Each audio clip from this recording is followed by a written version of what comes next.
What is going on, guys? It is Sean from DoubleClutchHD, and I'm coming at you with a Blacktop video. And I have a couple serious topics I want to talk about today. So I woke up today and I turned on SportsCenter and it was like breaking news, and I was like, whoa, what? And apparently Derrick Rose is out for the remainder of the season. He's gonna be. It was because of his partially torn knee, or I believe it was the MCL that really did it for him. And he had surgery on it, so he should be good to go after. But the timing of it is just terrible because he was going to make his return this year, and everyone was all excited, all pumped up and stuff, and just for things to pan out like this, I mean, it is terrible for Derrick Rose. It's terrible for Bulls fans. Hell, it's terrible for every NBA fan out there. And I just want to send out my best wishes to Derrick Rose and the Bulls. Hopefully, they can make the playoffs, but it's gonna be tough because Nate Robinson is gone, and Kirk Heinrich is gonna have to play a lot of minutes. That's gonna be difficult for him because he usually plays the bench role, kind of. So the departure, or not the departure, but the injury to Derrick Rose is proving crucial to the Bulls' success. You saw them last year; they did pretty well. They got to the playoffs, but they had Nate Robinson. They still had they still had a couple key pieces, and a lot of those pieces are gone this year. So let's see how the Bulls can do. And yeah, that's my Derrick Rose should be back next year, better than ever, hopefully. But this was supposed to be his return year. He was supposed to have a big year. He was supposed to win MVP, you know, take it away from LeBron, but doesn't look like it's gonna happen this year, guys. He was struggling to start out the year, so I mean, he was kind of struggling, but he was still putting up a lot of points, setting up his teammates. He was playing pretty well, and then he just got hurt on that one play against the Portland Trailblazers.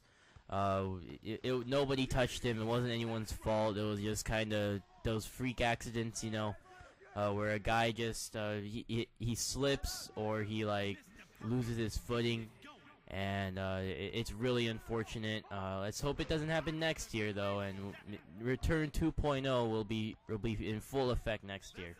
Other thing I wanted to talk about was Kobe Bryant got a 2-year extension worth $48 million. That is huge for the Lakers. The thing is, let me talk about the Lakers roster a little bit. Okay, so next year, everyone except for Steve Nash goes off the books. So the Lakers were planning on just re-signing, or not re-signing. They could have gone two ways with the roster for next year. They could have re-signed everyone and kept the roster intact, or they could have blown up the entire roster and try to get someone off the free agent market, or a whole bunch of people off the free agent market, and try to build team chemistry from there. But it looks like the Lakers are going to keep Kobe. I really think they overpaid for him. I know Kobe is one of the best in the league, best closer, best. He has one of the best. He's one of the best people with the best footwork in the league. But $24 million for 1 year, I mean, that's kind of a lot. I'm just saying. I just think that they could have done a little better. They could have waited till the end of the year, waited for Kobe to play the season out, see how he did, and then make a decision. I'm not saying that Kobe will return worse. I'm just saying that Kobe, he might have accepted less money if he knew that the Lakers would sign some other key free agents such as Carmelo or LeBron. If he had known that, he might have taken less money, you know, so the Lakers could have some more cap room. But either way, Kobe is back for 2 years. I remember he said that he would retire this year, or not this year. No, after this season was over. So I was expecting him to maybe stay for like a year or two. Just for not a year or two, just for a year. Like, since he got hurt this year, he's not gonna get in the groove. So I thought he would just stay. He would play this year and then play next year, and then call it quits. But by the contract, I'm guessing that he's gonna stay for 2 more years after this year.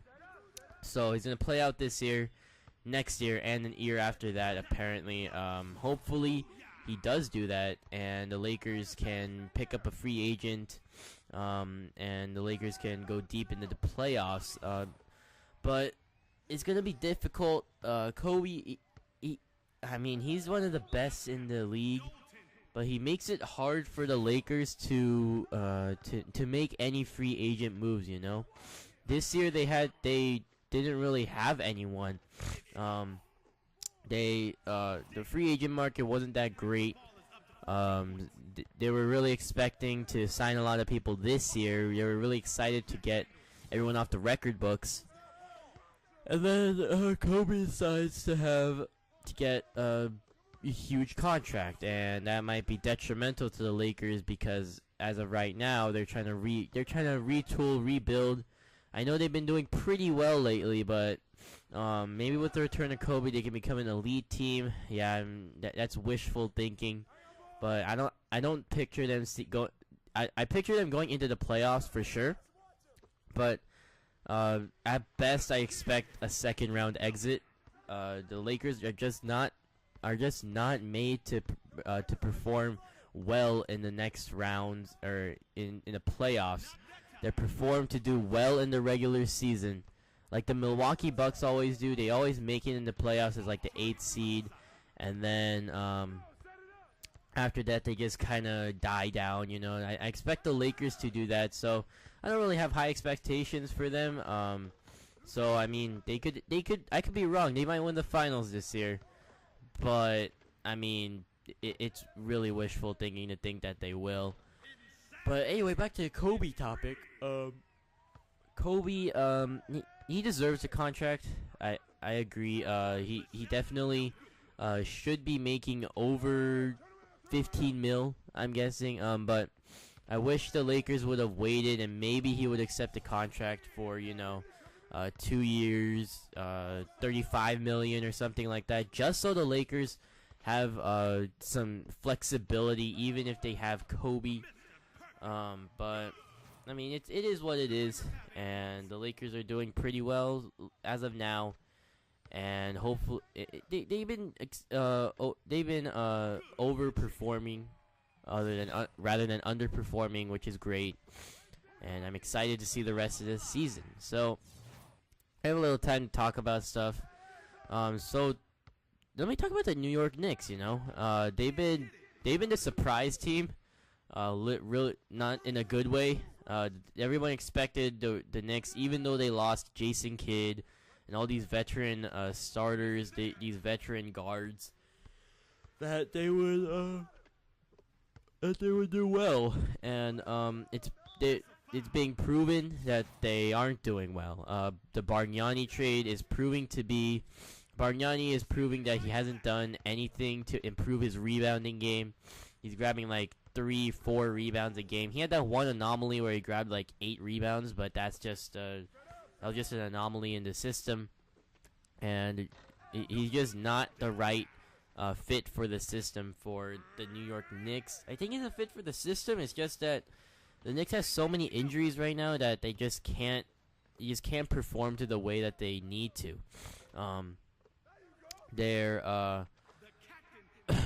J.R. Smith, he was out for the first couple weeks because of I think he had some kind of injury. I don't remember. I'm sorry, but he had an injury and he couldn't come back for a while, and he finally comes back, and he's just not at the level that J.R. Smith should be playing off the bench, and hopefully it can turn that around, but he's going to have to do it quickly because the Knicks have one of the worst records in the NBA.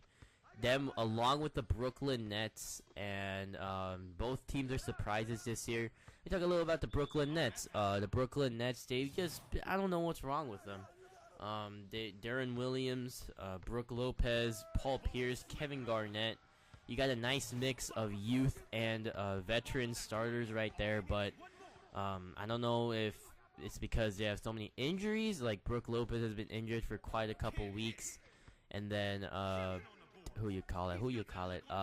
Darren Williams. I have him on my fantasy team, so it's a bummer that he's been injured so much, but he's been injured as well. So hopefully the Brooklyn Nets, they're not built for the regular season, you know, they're built for the playoffs. But the problem with that is that if they don't make the playoffs, it's not going to be worth anything. So maybe they can turn it around. And yeah, they're a fierce competitor in the playoffs if they can, because of that veteran leadership. So this gameplay is coming to an end, guys. I hope you guys enjoyed. Best wishes to Derrick Rose. Congratulations to Kobe. Yeah, it's good talking to you guys. It's good to have these like chill commentaries where I can just talk, and you guys just leave your thoughts in the comments. Yeah, just comment just comment below, and leave your thoughts on the matter, and I will probably respond to them. So thanks for watching, guys. Thanks for listening, actually. So yeah, I'll talk to you guys later, and have a nice day, guys. Peace.